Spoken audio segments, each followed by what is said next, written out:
how's everybody doing? Doing well? Yeah. 'Tis the season. Thriving. That's La la la la. As you cough a lung out. I know. It is a little bit of a crazy time a week before Christmas as we're recording this. Just Gosh. such a crazy time. We were like, sure, let's get on and chat. I'm so glad. I'm so glad that you guys could pop in. Yeah, always. So I wanted to just kind of do like housekeeping first and just kind of check in with all of you because I haven't talked to you guys in like a month. Yep. I know. There's been a lot going on. Britt, I heard you have a pretty big announcement that you made. I got goosebumps. There's got chills. a thing. There is a thing in there. I'm pregnant. There's a thing. I'm with child. Yeah. So exciting. We are expecting. We are all. Yeah, we Yes, are. We Yeah. collectively are expecting. Yeah, we're very excited. It's wild. It's our first, and so everything's new and everything's scary, but good. All's been good, and it's 100% appropriate because I'm in my second trimester now, and for those that don't know, I work in retail. I have like my whole life/career. And it's like so on brand for me to be in my first trimester of my first pregnancy during a holiday at retail. It just makes sense. So yeah, as soon as I found out, I went a week later to open up a new Anthropology, which some of y'all had to get an earful about that for 2 weeks that I was gone and freaking out and working like crazy 13-hour days. So after that, I was like, I can do anything. I'm like basically superhuman, clearly. What'd you say? I know. I can't believe. Yeah, it went by so fast. So fast. I agree. It was really crazy. So when I got back, I was like on top of the world, thriving. And then the nausea knocked me down for about 5 weeks. So yeah, it's real. But I can't complain. I feel like people have had it way worse. I have friends who are like deathly sick their whole. So, and like the whole time you're like, I'm grateful. Gratitude. This is all healthy baby is what it means. And all that's true. So yes, I'm feeling super excited. It's a whole new journey for me and for us. I'm very selfish during this process, by the way. Poor Jordan. It's really about me right now. It's okay. It's okay. You deserve it. Yeah. So what's the due date? Due date's in June. So Great. It's a June 2026 little summer babe, which is thrilling because I'm a January birthday and it's always the polar vortex and like a snowstorm. And I remember when I was little, like my friends like couldn't come to the bowling party because there was an ice storm. So a lot of trauma was stemmed from that. So I have to chime in on the June. Okay, as you who was my former internet stalker turned bestie, it would only be fitting that you have the baby like on my birthday, which is June 10th. That would be pretty epic. I know. And not creepy at all. Not creepy at all. I'm not saying that was planned, Courtney. Right. If I had the due date June 10th, when do we need to conceive? So yeah. What would she happen? ends up with a planned C-section. That's what I was going to say. Yeah. Little induction. Yeah. I was going to say, so are you going to meat stock or is that cutting it too close? No, she's going. She's going. We already voted. She doesn't have a say in this. We've already talked about it. If I have to go get her, I'll go get her. I love that. Well, you're pretty close. I'm not far. And I know, like, I want to say, obviously, of course. So yes, like my plan is that. And then it's like, you know, then my anxieties come in. So we're going to get there and we're going to see what happens. Katerina, my friend, I've talked about her a little bit. She's carnivore. She's cool. She's coming to Lexington to go with me to meet stock. She has tickets, a hotel. Like I was like, oh, it's happening. And because Katerina just makes plans. She's like, I'm flying in. 34 weeks. That's like you still have a sixth of the pregnancy left. That's plenty of time to go. I mean, really, it's fine. Mama 4, okay? Says Mama 4, Serena. I mean, I had 4 C-sections, but with my last one, we came back from a trip at a cabin in Gatlinburg where meat stock is. So this is good luck for you. We always went there for our vacations at the time. And we went there, came back 2 days before my scheduled C-section. So when we came back, I was like 9 days out from my due date. You know me pretty well at this point, Serena. Does that feel like my personality? Does that? I'm prepping for birth now, okay? And I'm not showing. 6 weeks. So you have plenty of time to prep, and then you'll take a 4-day break, and then you'll go back to prepping. It's fine.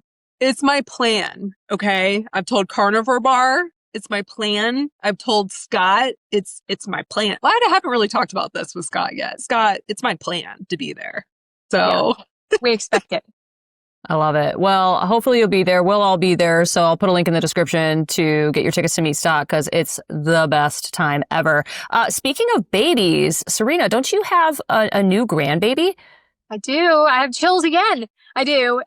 Best thing in the whole world. And I just have to say, we're all in different stages here. And I have to say that it is completely different than having your own children. It's not better or worse. I know a lot of people say, oh, being grandparents, so much better.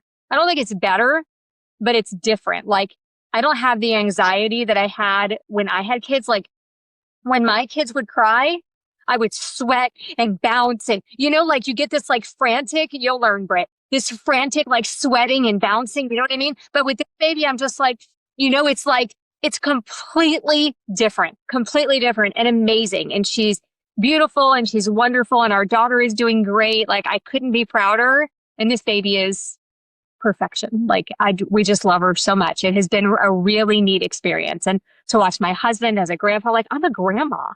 Like, yeah.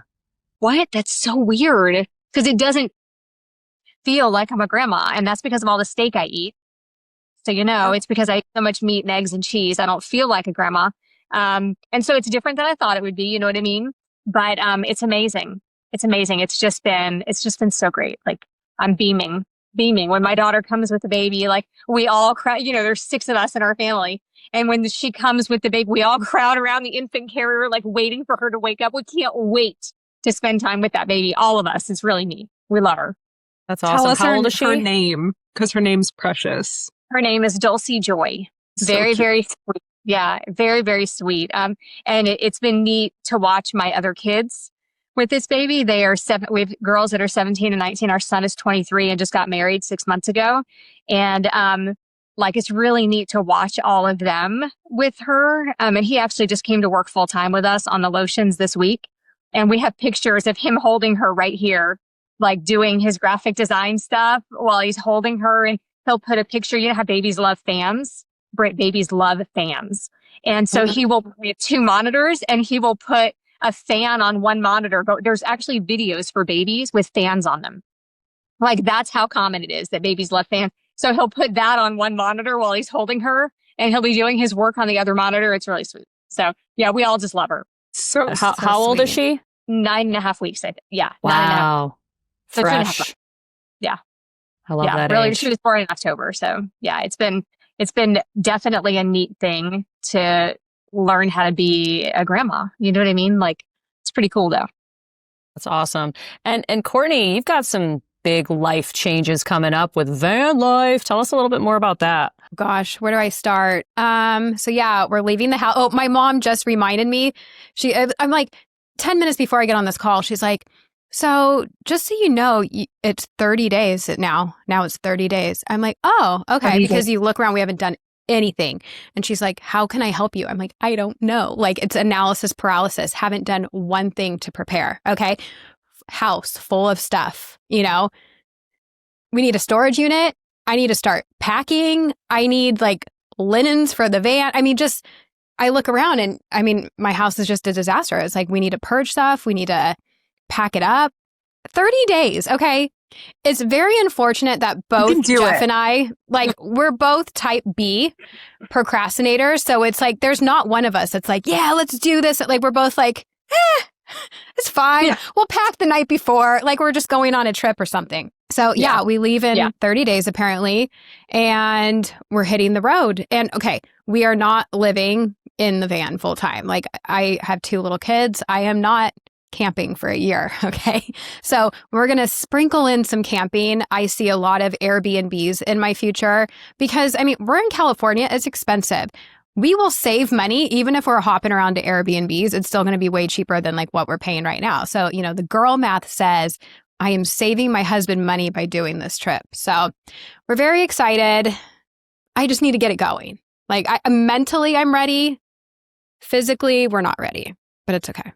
Yeah, let me say, because you know that I have done this. I don't know if you guys, but when my youngest was 6 months old, five months old maybe, and then I had a 6-year-old and a 6-year-old and an 8-year-old, we moved into a fifth wheel. So we did this exact thing. We put the house on the market. It sold like within 2 weeks. We were shocked, and we had done nothing. Serena, this gives me so much anxiety when you talk about this. We need to know where I'm at. We decided what we needed. We actually put a yard sale sign outside and put some stuff outside. And then we put signs on stuff inside, like, this is for sale, this is for sale, this is for sale. People bought what they wanted. And then we pulled out what we thought we needed in the camper. We swapped out. We had like winter clothes in bins in the storage room in the front because we knew we would need to get to those at some point, probably if we came back. So we didn't have to buy. We couldn't have summer and winter clothes in the camper. We didn't have room. So we left the winter clothes in the front of the storage room in case we came back. And it was amazing. So you can do it. We did it. We probably did it in 2 weeks, as far as like packing stuff up, having the yard sale. It probably only took us about 2 weeks. So you're good. You have 2 more weeks to chill before you even have to start. Perfect. I am a total procrastinator. Yeah. Well, that's probably what's going to happen. But I was even saying to my mom, I'm like, what do we do like with our bed, or even like when we wake up the morning that we're leaving? Like, I can't just have I don't know, do we throw the mat? Because we're due for a new mattress, so we're not keeping that. So maybe the mattress is on the floor, and then what? We just put it out front, Salvation Army call? Like, what do we do with the stuff we still need? Just, you sleep in the camper the last couple of days. Do I sleep in the van? I know that. Yeah. Oh, yeah, absolutely. Sleep in the van the last couple of days so you can clean out the house. That's what we did.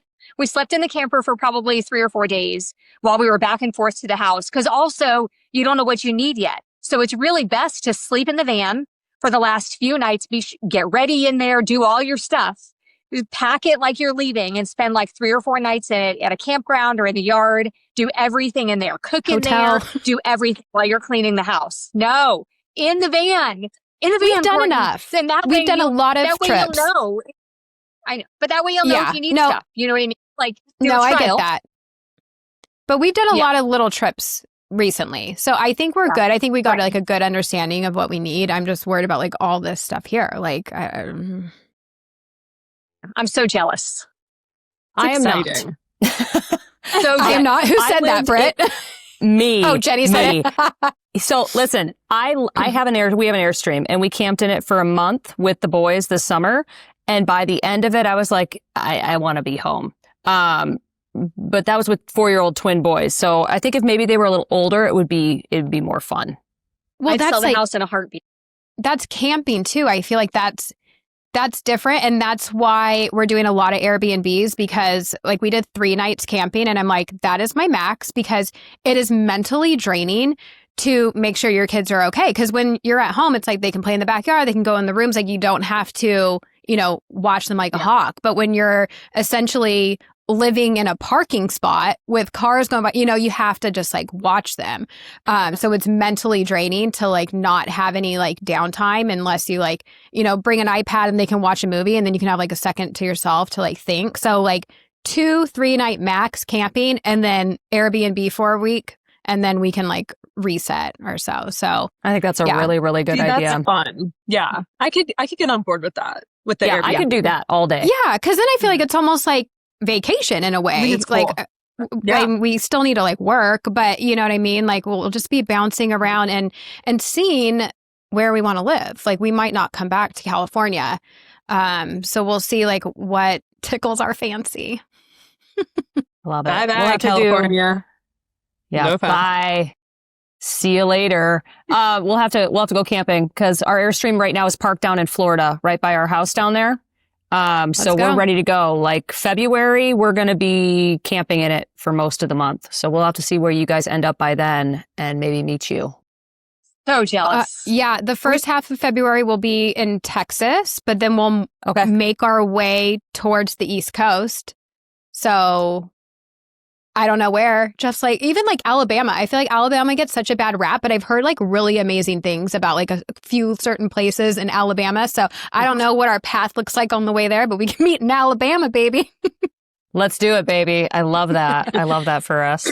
That's I funny. love that Cool. for us. I love that for us. I love hanging out in Alabama with you, Courtney. So today we're hanging out today because I wanted to talk a little bit about like the holidays and how we are all dealing with the holidays, what holidays look like for us on a carnivore or ketogenic diet. Because a lot of people out there, they're just like, you know, what does this look like? Especially people that are new to carnivore or keto. They're like, how do I make this lifestyle work around the holidays? Because it's normally when people really fall off. So I'd love to hear from each of you what Christmas meals look like for you and how you navigate all of that this season. Britt, why don't you start? Okay. Well, you know, mine's been interesting because I've been ketogenic, I would say low carb. I hit the ground running with that confidence trip, you know, where I was like, look at me, mom to be, just like having bunless burgers and like living my truth. And then nausea's real and choking down eggs, though I eat them every single day. I did have some aversions, nothing major, but I definitely added in some carbs. Now, long story short, it helped a little bit at first, and then just because of the nausea, but then it made me feel worse. And that's when I was like, I already feel like death. Now I can feel inflammation going up. And I'm like, this is not going to work. Like, I have to figure this out because everyone will tell you. I think it's an interesting scenario because I feel like not everyone, but a lot of people I know had kids before they were keto carnivore. And not everyone, and I know that. But yeah, so I feel like that's like I've done the weight loss journey. I've done all the diets. I've done all the things. And now I'm at this stage in my life. So it's really unique. And so many people are like, you have to just like let yourself live and eat what you can. And I totally respect that advice. I feel like that's true. But when you've been eating a particular way for so long, that's actually really hard to do. And the sourdough, and I tried to do it as clean as possible, but like the crackers, the sourdough, even a little bit of potato, it was brutal on me. And so I've really had to navigate it. So, and it kind of took me back to when I first started ketogenic. Before I was like more carnivore, but like very much animal based. And so the advice I give that really is working for me right now is I'm like, how can I create a comfort meal? Like I've been craving, now I'm definitely back more low carb ketogenic, I would say for sure, with a little bit more variety right now. And that's kind of intentional. Like I've wanted to do that for my pregnancy and not be super dogmatic and strict about my nutrition. But when I eat protein, it actually never sounds good, but it helps the nausea. So that's a tip for anyone out there that I'm learning in real time. The carbs always sound good in the moment, but they don't make you feel good after. And so the protein, it's probably with all the vitamins and nutrients, obviously, it kind of has helped put like the nausea at bay. So anyways, I'm like creating anything I can that is like comfort food and on plan, which is better ingredients. I would say the books, girls, are very helpful. And so, and I mean that, I'm not just trying to plug it, but both my girls have their cookbooks and that's really helpful. I've been living on chaffles.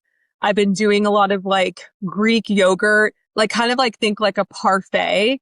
I got wild with it. I had Greek yogurt, which I know not everyone does that, but listen, and Equip protein. So now we're jacking up the protein, which is the goal, because I pretty much have a protein goal every day. I'm not worried about fat. I'm definitely eating all the fat right now because I know that's really important for brain health for the baby. And I'm keeping carbs low. Those are all my goals right now, but I'm eating a lot and often.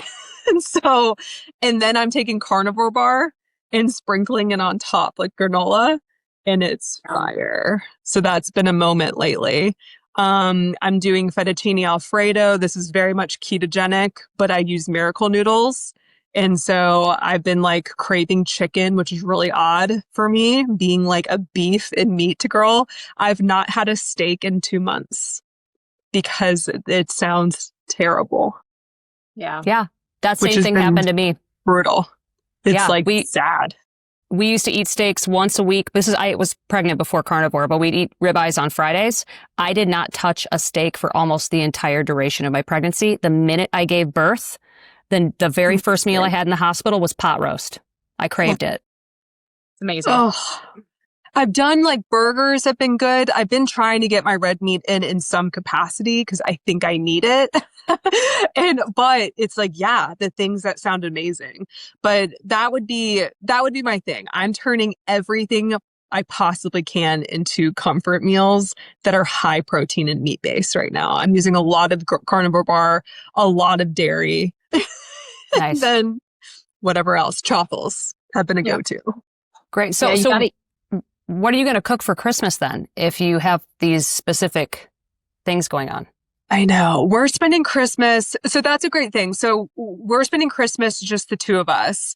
And I'm doing a big breakfast casserole because I'm craving that a week in advance. It could change. And with a lot of cheese. I need excessive cheese on everything right now. And I'm also craving ham. So we're going to get a ham and have that. So very simple because I don't want to cook. I'm working around Christmas. So your girl's putting her feet up and watching A Christmas Story. Okay. For the day. Being showered in gifts, I hope. I'm kidding. Christmas menu subject to change. Yes. But when we go to my parents', that's always a journey, right? So I can navigate this. I'm very lucky that my mom is ketogenic, very heavy meat based. She's reversed osteoporosis, lost 30 pounds and changed her life during it, by the way. And so she and I eat very much similarly. And everything is just like, we do typically like a tenderloin. And so we do like a beef tenderloin for like a big Christmas dinner, which they'll do later because we're coming up later. Lots of sides and so forth to appease the family. But I get selfish. Like I make things like buffalo chicken dip. I do charcuterie boards. Like we're doing a potluck with my work. And I always take everything I can have that I know other people like too. But that's what I do. I take pork rinds so I can partake in whatever dips I want. And I have my little vehicle to get me there. And that's really what I've always done to get through the holidays. And I actually started my weight loss journey during the holidays. And I want everyone to know that because I started in November, and between November and January was my first time ever going ketogenic. I did not touch sugar. There was no keto treats or meat sticks or meat chips or whatever you could get on the market at that time. And I lost 20 pounds before the new year. And that like propelled me forward into like, I can do hard things. So you can do it during the holidays. We only have a couple weeks left. And so I always say like, what do you have to lose? Prove to yourself that you can get creative and feel good. Get your inflammation down now. Everyone thinks they're going to start at the beginning of January, but really nothing's going to stick until halfway, almost the end of January. So if you start now, you're going to have actual habits formed early January, which is huge. That's my soapbox. I love it. That's a great soapbox to be on. Yeah, I started my carnivore journey on December 27th. I'm coming up on 3 years. And nice. But it's so wild because I was going to do 30 days and I'm like, I don't want to wait until New Year's. I'm sick of being fat. I'm sick of feeling like crap. I'm just going to do it. And it was the first New Year's I didn't drink since I was a child. So cool. It's doable. It's totally doable. Serena, what is your Christmas looking like meal-wise this year? Well, like Brits, I take whatever I can eat that I know everybody else loves. So I usually make a meat and cheese casserole. It's got like diced chicken and ground beef and some ground sausage in it. Cook all those in a pan and then add a couple of bricks, depending on how much you use, a brick of cream cheese. If you use 1 pound of all the meats, you use 1 brick of cream cheese. If you use 2 pounds of all the meat, you use 2 bricks of cream cheese. A little bit of heavy cream and a couple of cups of shredded cheese. Mix it up. When everything's all melted, put it into like at home. Sometimes we just leave it in a pot and eat it like that. But if I'm taking it somewhere, I put it in like a baking dish, cover it with cheese. Oh, and a handful of baking bits in there too. And somewhere I put it in a pan, cover it with shredded cheese, and then sprinkle bacon bits on top so it looks pretty. And so I always take that. So that'll be Christmas Day. I'm also going to try to get a rib roast. And for the last couple of years, I've been doing that because, they go on sale super cheap this time of year. So I'm probably going to get one of those. We do our Christmas Eve celebration with my husband's parents on the 23rd and all of our kids. And so for that, it's like usually snacks. She's going to have like chicken nuggets and stuff like that, probably from Chick-fil-A. So I probably will do like a spinach and cream cheese kind of dip, almost like creamed spinach, and bring pork rinds, and I'm going to make some cheese chips where you bake the cheese slices, in the oven. So I'm going to make some of those to go with that, because a little bit of spinach on Christmas isn't going to kill me. So just a little bit of that, just so there's something for me that I know everybody else will eat. And then I talked to her today, and what else did I tell her I was going to make? I can't remember. Oh, probably a charcuterie board, were the things that I'm going to bring. So I can plus it's like, I don't usually eat in the evening anyway, and this is going to be like dinner time. So like having some of that is going to fill me up enough. She won't have probably anything else that I can eat there, but that's okay. I can always eat a little bit before I leave the house. I've been skipping dinner the last few days anyway, so it won't really matter if I don't get to eat very much. But that's what I do, is like Britt, I bring something that everybody else will like.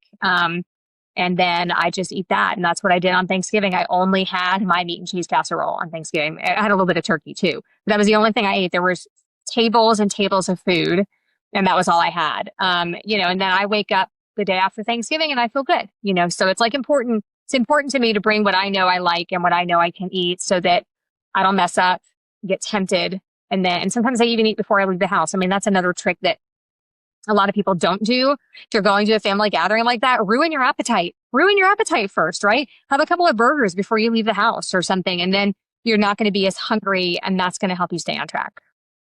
Totally. That's a great tip about the ribeye roast right now at Jewel. I'm in the Chicagoland area, and they're $6.99 a pound right now. I've bought 4, cut them into steaks. You're getting $6.99 a pound ribeyes right now. It's like, I know. Yeah. Courtney, what about you? What are you doing this year, especially since you're packing up, supposed to be packing up? I am not even exaggerating that you asking this right now. I'm like, oh my gosh, I haven't even thought about Christmas, like eating. And I'm not even joking. I don't know. I feel like that's eating when this way, food doesn't run your life anymore, Courtney. I mean, honestly, so that's the goal. Honestly, like it used to be, before eating this way, or even like keto low carb, it's like, oh, let's make all the things. And it's like, what was like, oh, what was my favorite? Like shaved Brussels sprouts with goat cheese and this and that. Like it was always like, what foods can I make? And now it's like, we eat ribeye every day. Okay, we don't, but I feel like eating steaks, is common on this diet where I was never really eating like that before. So yeah, I have no idea what I'm doing for Christmas. I will be hosting, at least some of our family. When it's Thanksgiving, we have everyone here, like my mom, my stepdad, my dad, my stepmom. So we like all the parents are here, Jeff's parents, all that.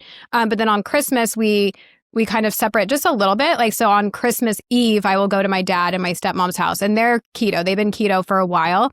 So we're having, what did she say? Like turkey and gravy and shrimp and stuff. But I didn't even realize like, oh, I need to cook dinner for my family on Christmas. So I'm sure like my parents will be here and Jeff's parents will be here. Probably just do some steaks. Jeff loves ham. I'm not a ham person, but so we'll probably get ham. I don't know. Deviled eggs, that's always like a go-to. I get down with the deviled eggs too. Yeah, but like just keep it simple. I mean, I don't know. It's just, to me, like it just feels like another day of eating because we eat like such good food all the time.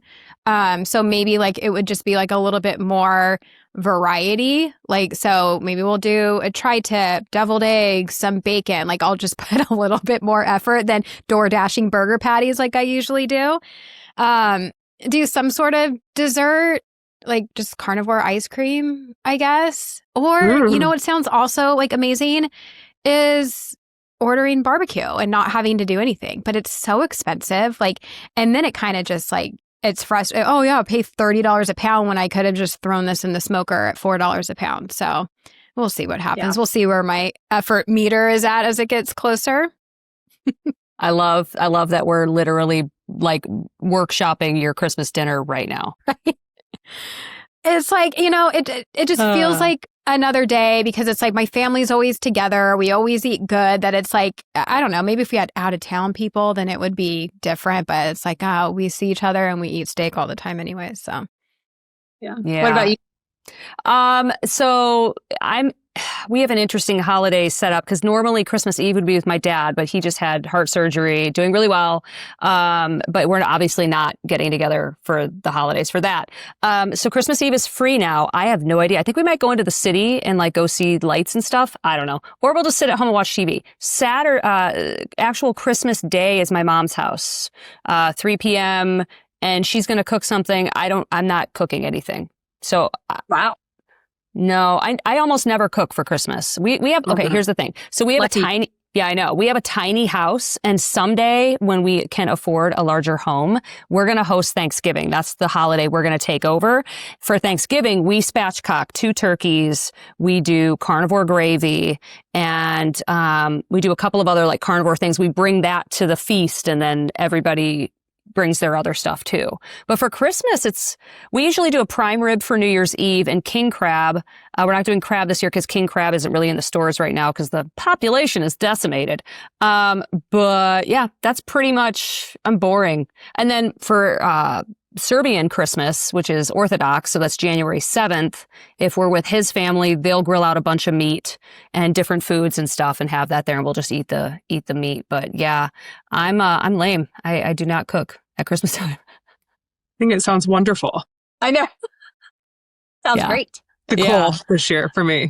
I'll probably do my standard breakfast for the boys, bacon, sausage. We've gotten duck eggs now because they can't eat chicken eggs. They're allergic to them, but duck eggs seem to not give them the same reactions. So maybe that. Yeah. Ooh, speaking of which, this is a Johnson family, my side, a tradition. So my dad's duck hunting right now. He goes to Arkansas duck hunting every single year, and he makes duck poppers. And this is like a thing, okay? And so he cuts up like little pieces of duck and what all does he do? He does bacon, a little bit of cream cheese, a banana pepper, and wraps them with a toothpick and grills them. And they are fire. We like fight over them. Amazing. So like I'm kind of looking forward to that. Like I'm very hungry right now as we're talking about all of this. I want all of that with like extra cheese and sour cream on it. Yeah. Yeah, same.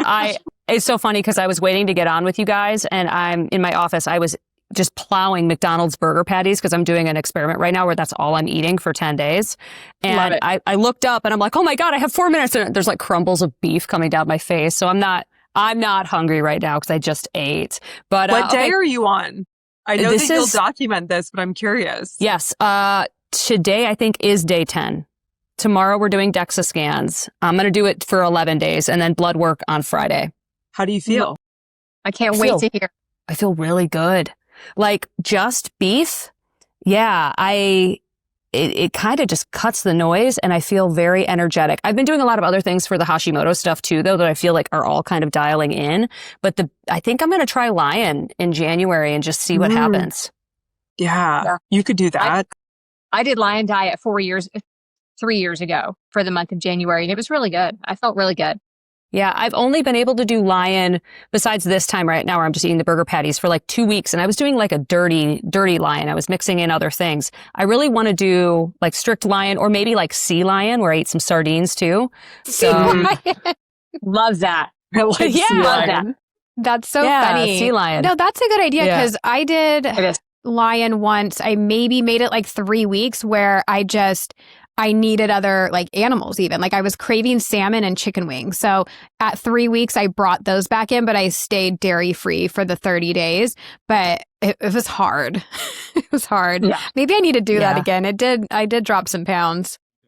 Yeah. I'm having Anita, ketogenic woman, on my live stream on Tuesday this upcoming week because she's doing it with her community. And I was like, she had heard through the grapevine I had been talking about it. So I'm like, yeah, I'll do it too. Why not? You know? Just to see, I've been a 3-year carnivore. I haven't done a full month of Lion. Like, I feel like I need to. Yeah. I've done it other times for a couple of weeks, or I'll just do a week or a few days here and there, like of just, the beef. But I did have like on week 2, like end of the second week, I had a pretty strong aversion to ground beef. It was like I really thought like when I would make the ground beef, like I would make the meat chunks in the air fryer or something, and I would go to eat it. It was like a terrible gag reflex. I couldn't eat burgers. I had a little bit of a hard time, but I fasted for 24 hours and then my appetite came back and I was able to eat it again. So. Whoa. That's a great tip. Yeah, that's wild. Speaking of tips, why don't we talk about like some of our top tips for staying on track the holiday season? Who wants to start this time? Let's do it with Courtney first this time. Sorry, I just muted myself so I could, now this thing I can't even see. Oh gosh, hold on. We can see you. We can see you and hear you. Oh, now we can't hear you. Now you're muted again. Sorry to your editors. Okay. Yeah. I think we leave it in. That's not going anywhere. Sorry, I've got a situation. I don't know. I feel like I've been fine all day and then it's time to talk and I'm like, so la la la la. Okay. Repeat the question, please. I don't even remember. Your top tips for the holiday season for people out there. For staying on track. Now she's frozen. Yes. You're good. Okay. You're good. I can see you. Let's try this. Okay. Tips for staying on track. Well, let me do like a little disclaimer. Okay. I feel like, and this is not like enabling you to have an excuse to go eat things, but just know that the majority of the people out there, they're struggling and it's hard. There's only a few influencers that I feel like are only eating meat and they're doing great. Okay. A lot of people are struggling. So just know that, like, if you're struggling, like there's nothing wrong with you. We are surrounded by all this food. It's like, imagine being an alcoholic and like working in a bar. That would be hard. So for me, I think not having things in the house is helpful. I don't go to a grocery store and I'm like, oh my gosh, I wish I could eat all these things. Like, it's not tempting. But if I get something like a treat for my kids and it's in the house, then it's like, okay, interesting. That's there. Or then you like maybe have a stressful day or you have some sort of emotion and you like want to eat your emotion. I feel like that's when it can kind of be tempting and make it more difficult. So in general, just, get the stuff out of your house. And let's see, other tips you were saying, like, yeah, eat before you go somewhere, bring something that you can have, that everyone else can have. And I think just having that self-awareness that some of us just can't have one bite and get back on track. I think some people, can moderate and they're like, oh, I'm just going to, have a treat tonight. And then it's like, they can go for months and be back on track and be good. But for a lot of us, I think it's very triggering. It like lights something up in your brain. I know for me, when I've tried, let me just have one thing. And it's like, I feel like an addict. Like all of a sudden it's like, it's crazy. So just having that self-awareness and just don't have it. Just try and stay away, and if you are having cravings, just know that, they come in waves. So go distract yourself, have a bubbly water. Sometimes I feel like it's not so much that you're hungry for it. It's like your mouth kind of just wants something. And then it's also like a dopamine thing, so go do something to distract yourself. Go do something else to get that dopamine hit because it feels good for a minute, but then it doesn't. It's not like you like hours later and you're just feeling good from that ice cream. No, the guilt kicks in. Like you're literally only feeling good when you're having it. And to bring it back to alcohol again, when I was learning how to moderate my drinking, which is so funny looking back, I got the book, This Naked Mind. I'm like, let's learn how to just have a glass of wine and not the whole bottle. And one of the things that she said was, when you're drinking that first drink, like you may feel good for 15 minutes. And the more you're drinking, you're just trying to chase that feeling that you had in the first 15 minutes, but you're never going to have that again. Like it goes away. And I don't know where I was going with that, but just know, like the ice cream, you're only going to feel good for a few minutes and then it goes away. So find a different way to get that dopamine hit, even if it's just doing some squats or punch a pillow, go for a walk, read a book.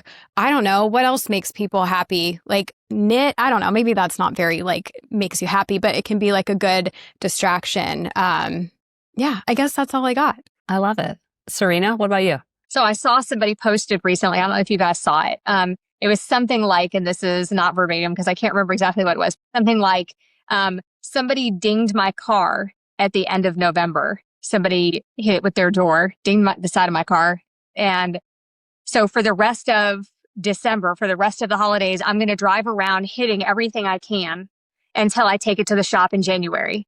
Right? Mm-hmm. Like that's what people do. They go off their diet or their normal healthy eating plan.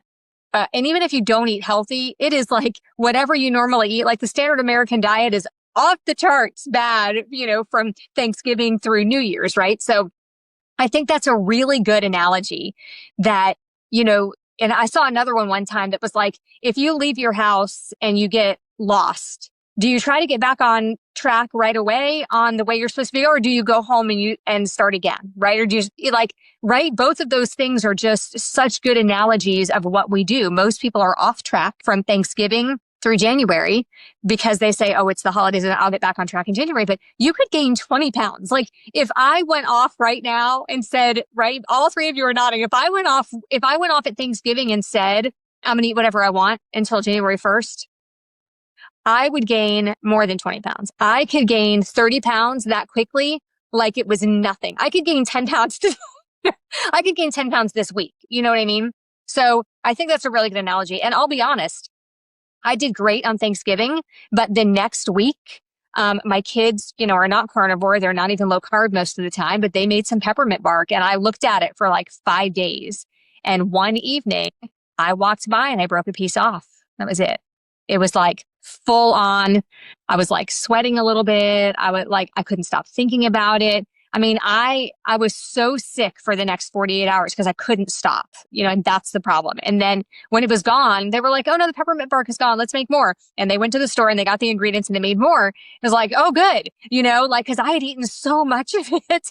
And that's embarrassing to me. I am like an alcoholic when it comes to stuff like that. I can't stop. And I come from a family that has alcoholism, lots of, drugs and with my parents. And so that is real. All of that is very real for me. And so, and I see that. And what makes me stop most of the time when I'm out of control like that lately is I can picture what it felt like with my mom when she would drink. Like, is that what I look like to my kids when I'm eating peppermint bark in the corner of the kitchen and shoveling it in my mouth, right? Is that what it looks like to people when I'm snapping pieces off and hiding in the kitchen and eating it like an alcoholic would do with alcohol when everybody knows they're an alcoholic, right? And so that's really hard, but it was just like 2 days and then I got back on track. I don't know how. I'm not sure how it happened, but I got back on track. My husband and I even went out of town for 2 days right after that. And I stayed on track. I mean, I think I had one salad that had cheese and egg on it, like a little tiny, because it came with my steak or whatever. But I told them no sides, at the restaurants. I was able to get back on track. And so it's really important to me to try to stay on track for the rest of the holidays because I have to do that for me. It's almost over. I mean, really, if I could just stay on track for the next week or so, it's going to be over, And so I think that's important is to remind yourself what you feel like. For the people that are off track right now, think about how you feel right now. You can undo that in like 24 hours. You can undo it and feel really good. But so many people look forward to Christmas Day, Christmas Eve, so they can eat whatever they want. And you're not alone, if that's how you're feeling right now. And you're not depriving yourself by not doing it. You're giving yourself a gift by not doing it. So if you can get back on track tomorrow, the next day you're going to feel better. Like that's the thing that surprises me so much every time I eat a bunch of stuff that is not on my plan. And then I get back on track. Like I can't believe how much better I feel in 24 hours. And right then I remember how miserable I was. But as the weeks and the months go on, sometimes I start to forget how miserable I was. We have talked about this before. I did not have a very good summer. I'm up about 15 pounds since meat stock, since May. I'm up about 15 pounds. But reining it back in is what gets me back on track and gets me down, back down to the weight that I want to be. And it's not all about weight. It's about how I feel. It's about fitting in my clothes. Running is easier when I weigh less. Lifting weights is easier when I weigh less.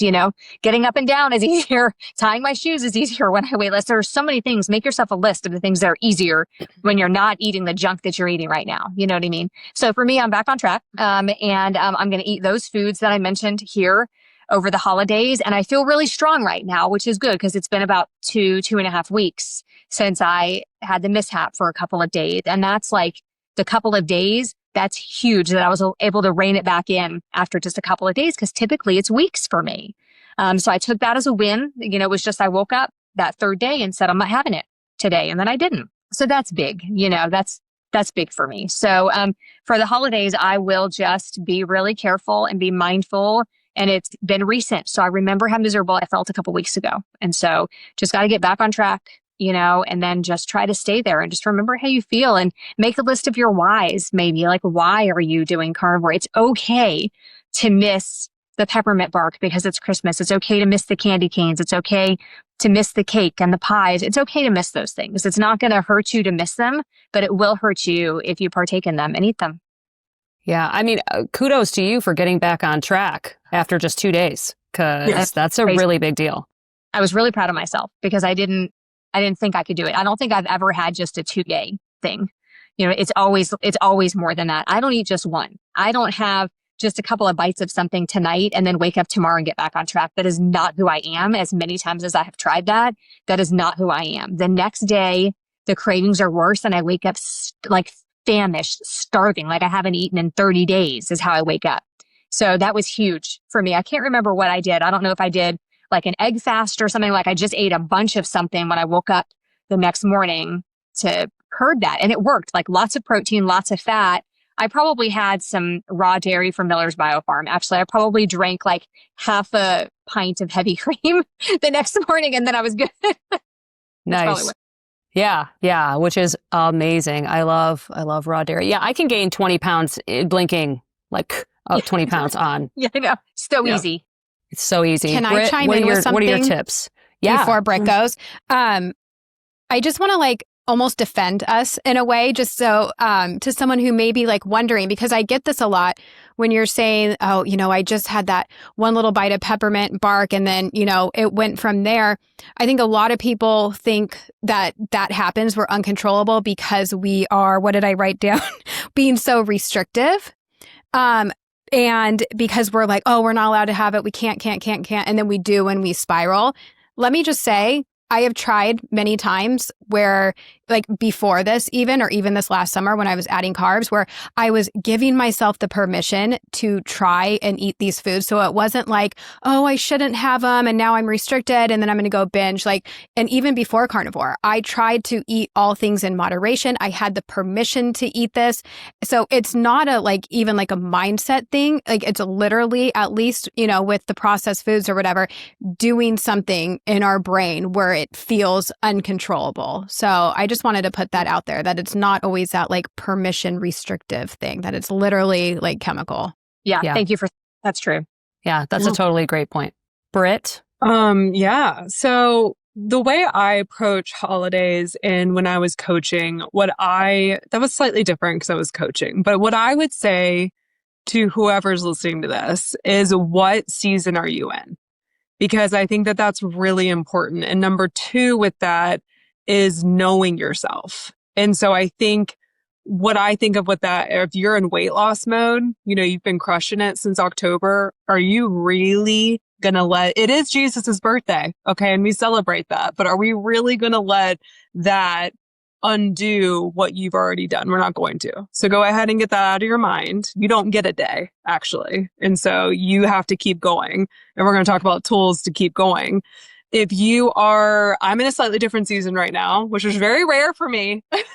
This is why this is a whole new world that we're building something right now. But I take that very seriously. And I think back to the seasons, are you healing autoimmune? It doesn't have to always be about weight loss. Are you optimizing your health? Do you have a health scare? Something like that. Or do you just feel good, eating this way? And then I think what comes with that is I know people watching your channel, Jenny, are strict carnivores. I'm sure some are maybe a little bit more like me or like Anisha Berry, like more ketovore. Some people, and we know Dr. Ken Berry's talked about having fruit on his grandmother's farm, type of thing. So there are people that can have some of those things, but I think you really can't go into that just saying, I'm going to let myself have a little. You got to have a plan. So what season are you in? Are you an abstainer? Let's not make it up and try to be like your neighbor who you're not. You're yourself. You have your own goals, your own life, your own reality. So it's know that and then make a plan for it and have what I call non-negotiables. And I think non-negotiables are huge. And so I've had holidays personally where non-negotiables, I did not derail from whole food nutrition and ketogenic eating. I didn't have a morsel of sugar for over a year, nor a processed carb. And so that was a decision. That's not willpower, by the way. That's a choice. And I think that that's really what you have to go into it. So I'm like a big write everything down, make a plan, have a journal, and have your non-negotiables and know what that is. And if you are going to let yourself, splurge a little bit or you're maybe more of a moderator or whatever, that's also fine. Don't let anyone tell you that it's not.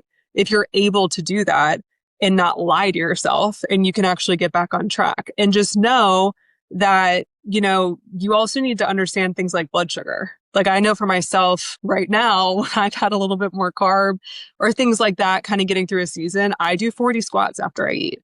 I go for a walk. Like I'm very big about like managing blood sugar.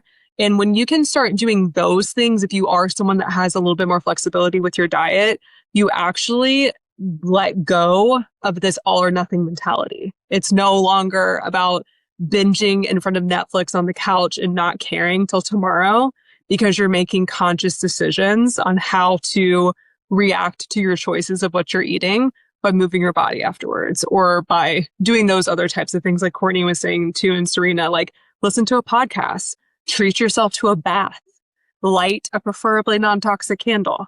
Like there's like a lot of things you can do. Dopamine's transferable. So when you have that feeling and that itch that you're trying to scratch, a lot of times the dopamine rise comes from thinking about it. So when you actually consume it, you do get a burst of dopamine, but it's sitting in the drive-thru about to order. It's contemplating what you're going to go to the store and buy to make for Christmas dinner and binge all day. So like that's actually when the highest bit of dopamine's released, which is why a lot of people, when they actually partake, are slightly disappointed. And so the last thing I'll say about this too, is somebody that's having a little bit more flexibility right now in my diet, I'm very mindful about the way things make me feel. I don't let things make me feel guilty. I don't beat myself up about it. I treat food truly as it's giving me energy or it's giving me inflammation. And it's a lot's giving me inflammation right now. So I'm very mindful about that. And I think when you start thinking about that, it changes your relationship with food. And you can start to look at things like, that looks great. The break room, if you do work in the public like I do, and all my little girls are bringing donuts and peppermint bark and all the garbage to the break room. It looks great, but I can't fathom anymore eating that in the break room and then going back out on the floor at Anthropology and working for another 4 hours. I can do that and take a nap for a week, but like that's when you start looking at food as energy. The last thing I'll say too is we already eat a fabulous diet. All of us were saying how we look forward to what we're cooking or what we're making. We're not on broccoli, rice, and chicken. Like I know some people are, no judgment, but I think that that's so depressing. So if you're new to this lifestyle, pick the foods that you love. I love a beef tenderloin with a spicy horseradish for Christmas. That is so exciting to me. That's not a chore. That's not a diet. That's delicious. So pick the foods, splurge on yourself and your family a little bit. And it has a whole different meaning that you're dieting, because you're not. You're eating optimally. Love it. I want horseradish sauce. Oh my gosh, that sounds so good. I haven't had that in years. Like that, I feel like that usually comes with like prime rib, like on the side of prime rib, That sounds so good. Yeah. I need to get some horseradish because we're doing a prime rib and I love that stuff. It's so good.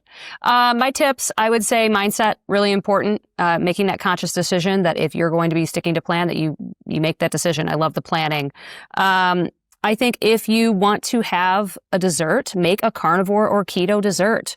There are tons of delicious carnivore desserts out there that you can make and not feel like you're being deprived. I'm in the process of making a holiday version of my ice cream sandwiches right now, an eggnog version and a gingerbread version. And they're fully carnivore, and I'm very excited about them. And then the other thing that I do is I pick one of my holiday, like one of my Christmas, because we have 4 typically, to be a cheat meal. But a cheat meal for me doesn't mean that I'm going way off plan. I still don't eat gluten and I still don't do conventional dairy. So if I have a piece of pumpkin pie, I only eat the inside. I don't eat the crust. I'll have some green bean casserole. I'll have the turkey, but I won't have bread. I won't have anything with gluten in it just because I know that that's going to make me feel like crap. So I call it a keto cheat meal is what I do. And I've been doing that once a month since the beginning of Carnivore. That works really well for me. So I think that's an option as well. But those are all really, really great tips. And I'm hungry now, even though I ate those burgers. We go have horseradish right now?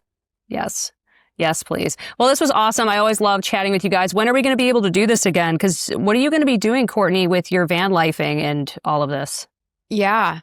Yeah, we're going to figure that out. Well, and leave it to me to tell an Airbnb. Well, no, You'll yeah. show us because, Alabama. Exactly. Because leave it to me a couple days ago to Jeff. I'm like, we need to start a podcast together. He's like, okay, let's do it. So yeah, like we need one more thing. He's so funny. I think it will be good. So yes, we will time recordings in the Airbnbs. Love it. Nice. Love it. Okay, cool. Well, we'll definitely have to check in again in January to do another one. I think it's your turn to host, Courtney. Is it? Yeah. Have we all cycled Unless through? Britt starts. Yeah, we have. Did I start? Oh, Britt doesn't even have a channel. I know. That's what I'm saying. Britt has to start a YouTube, but yes, it's your turn. I was going to do that and then I got pregnant. So you were never going to do it. One thing at a time over here. I am sitting in the soon to be baby room, by the way, which is like my office, which is a little upsetting, but I can share it. I did the same thing. I gave up my office to the twins when we had the sacrifices we make. Yeah. I know. Jeez. I know. Mom of the year. It's fine. I'm already earning my stripes. You are. One day that YouTube channel will announce it on this. Yeah. Awesome. Exactly. Yeah. 5 years from now. Cool. All right. Well, I love you guys. This was awesome. So we'll chat again soon. Thanks for having us. Merry Christmas. Merry Christmas, everybody.